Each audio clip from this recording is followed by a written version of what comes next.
Alright, so I tried to do a live video the other day. It cut me off. It was kind of unpleasant, and the story was really choppy. So this whole week is kind of shitty for me. So I kind of wanted to close it out with today. I mean, technically it's after midnight in Texas now, but I kind of try to sleep all day. I try to avoid this day as much as humanly possible. Just because it is the 4-year anniversary of the day I got the phone call that he died.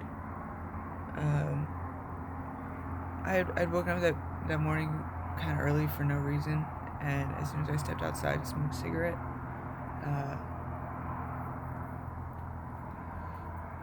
I got a call from his sister Megan, and it was weird because it was so early, and it was still really early in Jersey, so it's like, this has to be important. Like, I gotta answer this. So when I answered the phone, the first thing she said to me was, "Tina, he's gone. Johnny's gone." And I freaked the fuck out because I knew she had something to do with it. And when I say she, I mean the evil fucking monster that was his wife. I just knew it, and I screamed bloody murder that morning. I was beside myself. I couldn't fucking believe it. I was really broke. I had to borrow money from people to fly home to Jersey for his memorial. It was one of the worst days of my life. And so this week is usually one of the worst weeks of the year. For me, it's a rough week for all of us to get through. Starting with his birthday, ending with the day he died. It's just really takes it out of you. But I wanted to share basically what happened, and how I know Johnny. Because, I do call him my brother, but he's not technically blood.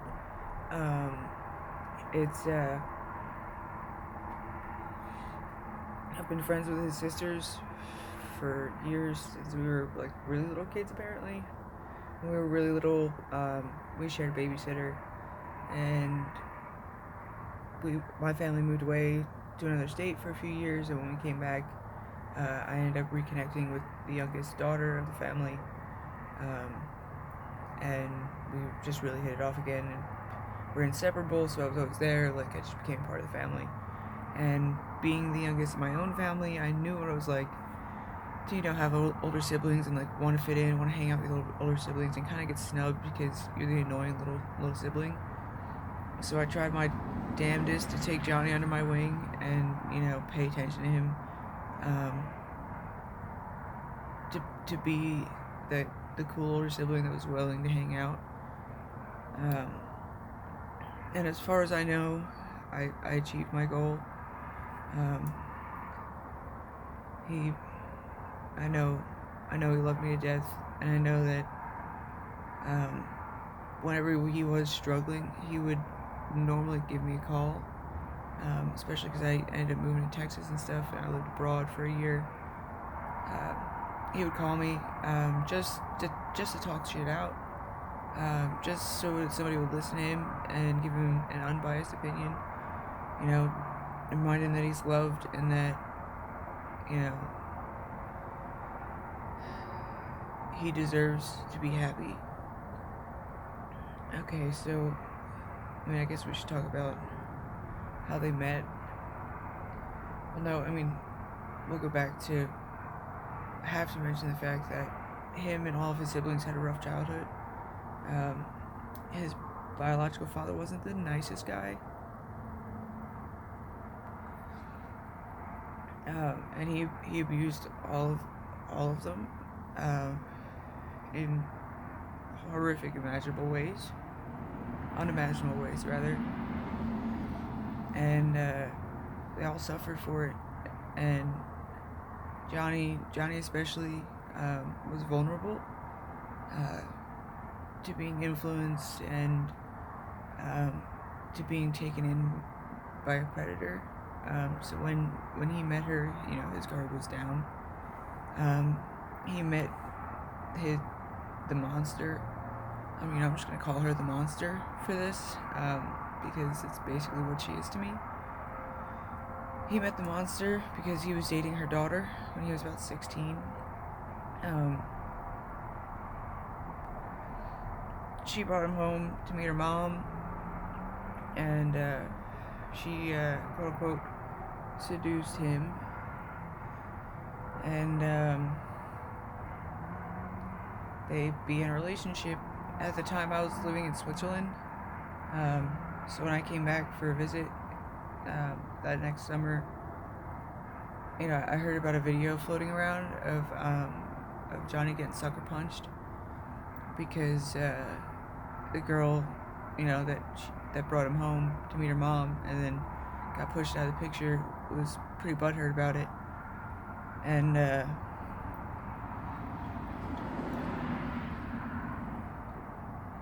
couldn't blame him then for jumping into that. I still don't really blame him because one, he was vulnerable, and two, I guess she was okay looking for an older lady. She was almost 40 when she met him, and he was 16. She was a lot older, but he was just taken aback that he was being given that kind of attention, and it really meant.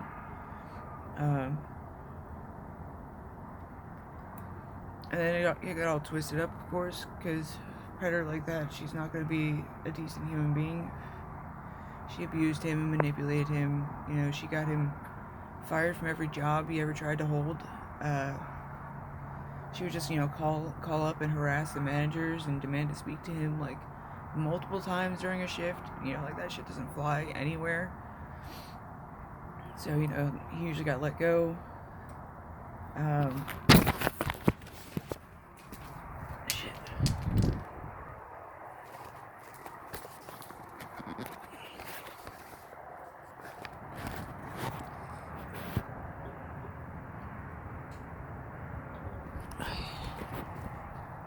Sorry. I'm trying to do this outside, and the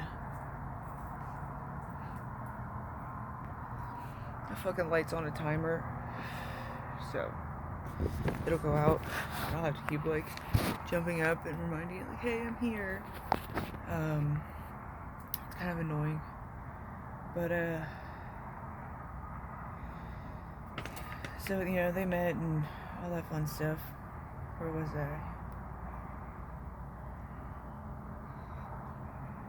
I try to keep in touch as much as humanly possible. Like I said, we talked on the phone pretty often whenever he was, really struggling with anything. And also when I would go home to go visit, I'd always make a point of seeing Johnny a few times while I was around, just to be, paying attention to him, remind him I loved him to death and that, that wasn't his only option.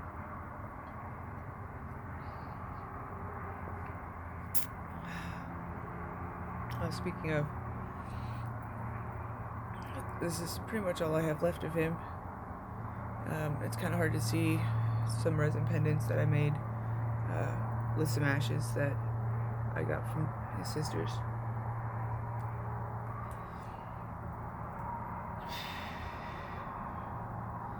So they eventually, when they got married, they eloped out of state because nobody would, in good conscience, witness for them in New Jersey. They ended up going to North or South Carolina and having one of his cousins witness for them. They didn't really know the nature of their relationship, so that went on for a couple years. The whole time it was, abuse and manipulation, and she would goad him into fights, and they would both get arrested, and she would fuck everybody around town, and then, gaslight him about it. And he kind of knew what was going on, but like I said, she kind of gaslighted him about it. She would manipulate him. And,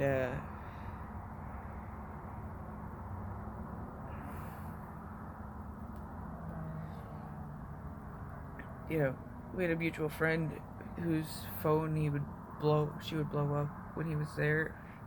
To the point where one day I picked up the phone and flipped out on her and invited her to come fight me if she wanted to keep harassing my little brother.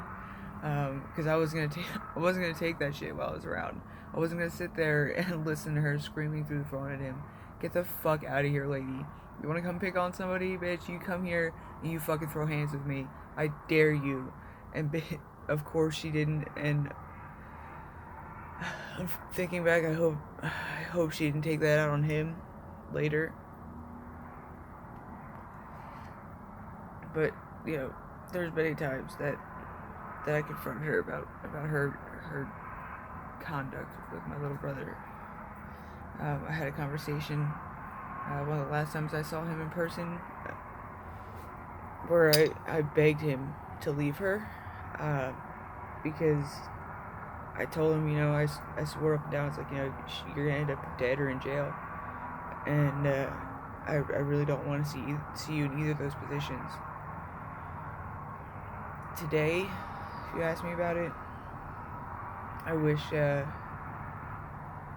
I would take jail over this any day. I could write him letters, I could call him, I could fill his comm, man, I could still be there for him, you know, and he would still be here. I still deal with a little bit of guilt because a few months before he died, he begged me to let him come to Texas, and I couldn't because he was still on papers from one of the altercations they had. I couldn't let him run out of state on papers, and get a warrant out for his arrest and all that fun stuff. I just didn't want that for him. Like I said, looking back, I wish I would have let him come to Texas, because I would much rather him be in jail and alive than to be ashes in pendants and kept in jars, buried in spots that he will never see. You know, I wish. So I guess the night that it happened, it's hard to say exactly what happened. I've heard so many stories. I know that his older brother was living with them. He had been going through some hard times in another state, and he had come back and needed a place to stay. And Johnny admired his older brother. He loved him to death. He wanted to be there for his older brother, so he let him crash at their place. And he was there for a few weeks, and Johnny was beginning to suspect that maybe his wife and his brother were fucking behind his back. And I'm sure that caused a lot of tension. As this specifically the night happened, I've heard a few different stories. You know, like Sean told me one story, and he told everybody else 100 other stories. But one of the stories he told me was that, you know, him and Kathy were arguing, and Johnny was pacing, and Sean was sitting on the couch. And Johnny was pacing, and he turned and he looked at his brother, and he said, "I'm sorry, bro." And he stabbed himself right in front of him. And I just can't imagine that Johnny would ever do that to his older brother. One, knowing how much he admired him and wanted his respect, and two, knowing what Sean had gone through, in ultimately finding his father when he committed suicide, despite what a horrible, disgusting human being that man was. Finding somebody in that position when you're like 12 years old is never ideal. And so his older brother was dealing with his own shit. Johnny would never, ever do that in front of his brother. He would never put his brother in that position again, to see somebody in his family dead. He just wouldn't. I refuse to believe it. Not to mention that if Johnny was feeling any sort of way like that, he would have called me. 100%, no questions asked. He would have been on the phone with me to have him to have me talk him down. I know that for a fact. You know, that's the relationship that we had. That's how things worked. You know, Johnny dealt with a lot of shit. He had a really shitty life, but he did not want to die. He wanted to ride it out. He wanted to see what he could make of it. I know it.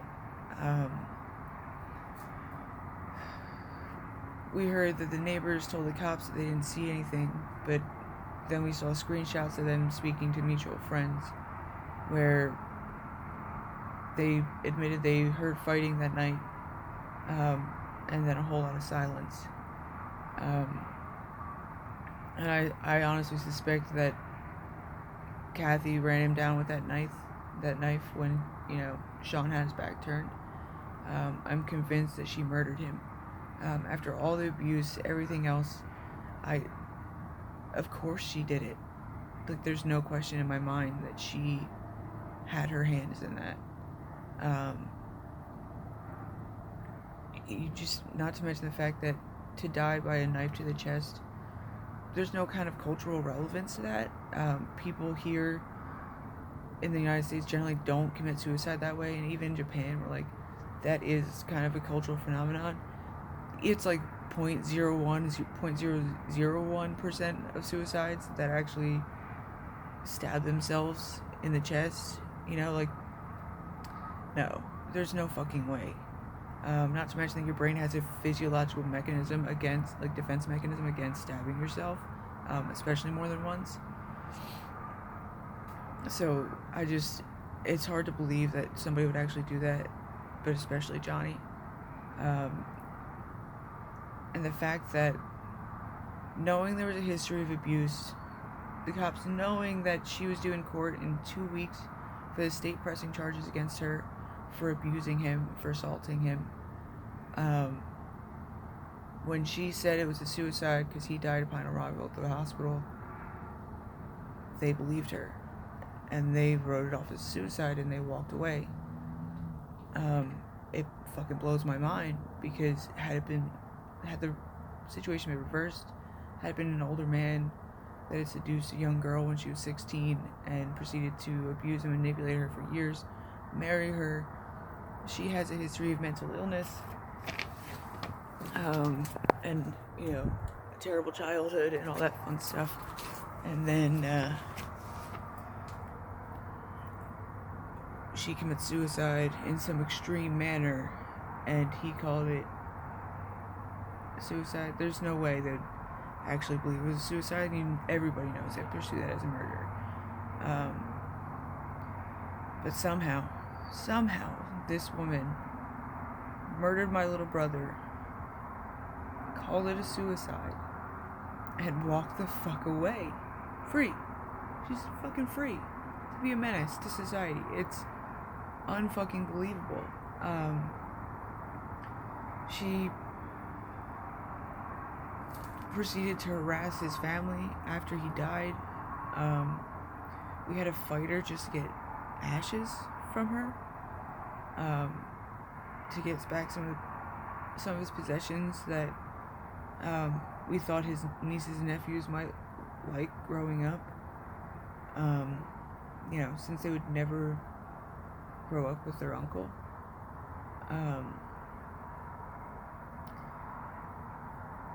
And it's been 4 years, and at this point we're not sure how to move forward.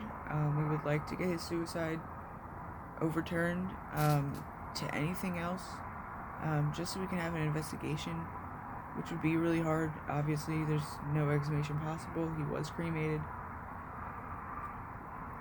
But something, anything other than suicide, because it's not what it was. It was a murder. There's no fucking way he killed himself. I'll never believe it. I'll always know that he was taken from us too soon, and it's not because he chose to go. But he's the reason why I speak out the way I do. Why I'm so animate about recognizing that there is gender parity in domestic violence, that, when it comes to unreciprocated violence. When it comes to unreciprocated violence. Excuse me. Cheers.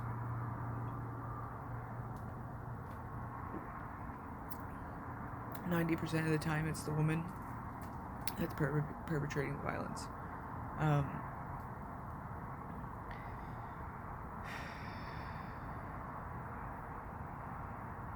We would like to get things overturned, but for that, we need access to more files.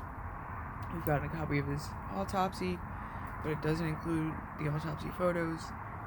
His sister and her husband, when they saw his body post-mortem, they did see bruises and scratches and bite marks and scars and all kinds of stuff, none of which was notated on the autopsy. So it's hard to say. I know the state of New Jersey's also been getting in trouble for their medical examiners writing off things as suicides just because it's a whole lot less paperwork for suicides than it is for, murders and investigations and stuff.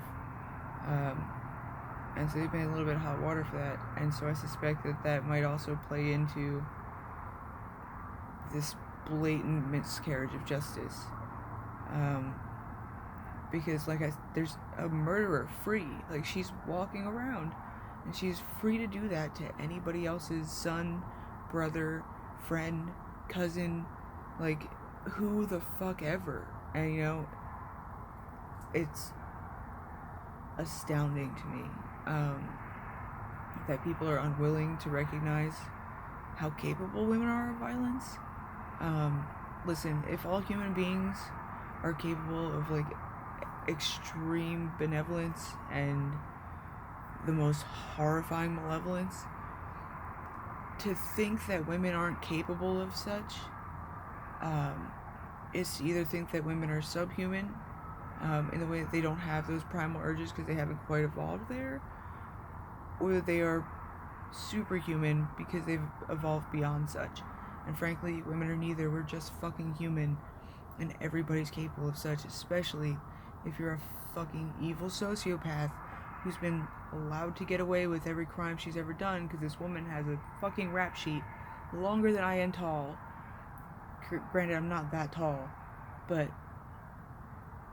the point is, she's been in trouble before, she still gets in trouble, and she's never really served any real time for anything she's ever done, including the fact that she murdered my little brother. 4 years today. 4 fucking years that I can't fucking speak to him.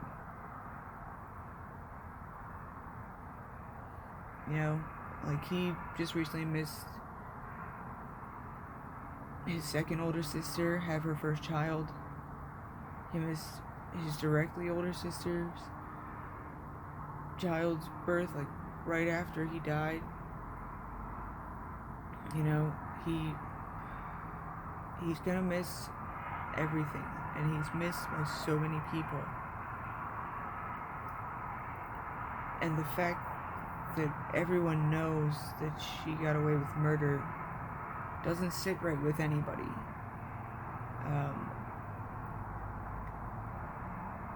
And all we want is justice. All I want is to be able to have some kind of investigation, have somebody look into it, have somebody actually start fucking asking questions that really matter. How they didn't have a forensic psychologist or anybody in forensics even consider looking at this case, because anybody with a peripheral knowledge of fucking criminology would know that that's just not how people fucking kill themselves. It's just not, especially 4 fucking days after his birthday. For fuck's sake. He was 22. 20 fucking 2. I think for now that's as much as I'm gonna get out. I'm sure I left something out. I'm sure people will have questions. This isn't like a woe is me story, because I'm not the only one in grief. I'm not the only one that feels sorrow over this. It's just something that compelled me to speak, and I can't be silent. I can't be silent about it anymore. Especially not because since I've started being so vocal about how I feel about violent women, I've had many a friend that I've grown up with speak out and come to me and admit that they've been abused.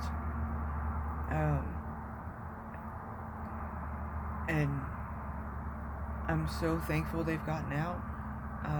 Every time somebody tells me that they survived in a relationship like that and they got out, I'm so thankful that they made it out alive.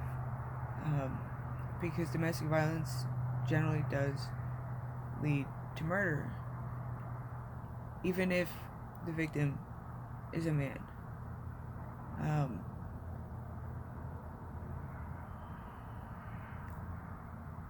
I can't say any more for right now. I appreciate your time.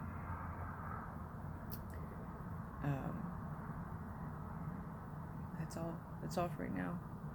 Justice for Johnny. That's all I'm looking for. I appreciate y'all. Cheers.